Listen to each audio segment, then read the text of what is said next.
கல்யாணம் பண்ண வேண்டாம்னு படிச்சு படிச்சு சொன்னேன். இவங்க கேட்கல. எப்படியாவது என்னைய இந்த வீட்டை விட்டு வெளியே புடிச்சு தள்ளிட்டா போதும்னு இருந்தாங்க. கல்யாணத்துக்கு பிறகு கூட பல சந்தர்ப்பங்கள்ல நான் உண்மையெல்லாம் சொல்லிடலான்னு தான் நினைச்சேன். இவங்களுக்கு போன் பண்ணி கேட்கவும் செஞ்சேன். இவங்கதான் இப்ப இந்த உண்மையை சொல்லிடாத, எப்படியாவது சமாளின்னு சொல்லி இந்த நிலைமைக்கு கொண்டு வந்துட்டாங்க. சமைக்கிறதுக்கு காய்கறி வெட்டுறேன். அதான் நான் சாப்பாடு வாங்கிட்டு வந்துட்டேன்ல. இல்ல மத்தியானம் சமைக்கணும்ல. முடியுமா?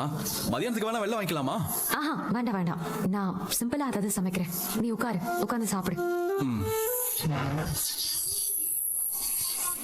இரு. ஆமா, நீ சாப்பிட்டியா? அரிசியோட சேர்ந்து சாப்பிட்டேன். அரிசி எங்க? அவ காலேஜ்க்கு கிளம்பிட்டா. அம்மா உள்ள படுத்திருக்காங்க. சாப்பிட்டாங்களா? எவ்வளவோ சொல்லி பார்த்தேன், சாப்பாடு வேண்டவே வேண்டான்னு சொல்லிட்டாங்க. ஏய் எங்க போற? அம்மா எந்திரிச்சு வாமா, சாப்பிடலாம் வாமா. என்னடா இது, சரவணன் வாழ்க்கை எங்க வச்சுட்டு வியாபாரம் பாக்குறிய?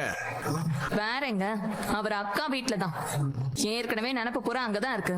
காலையிலேயே நடந்த கூத்த வேற நீ சொல்லிட்டியா? இனி நாள் ஃபுல்லா சோக கீதம் தான்.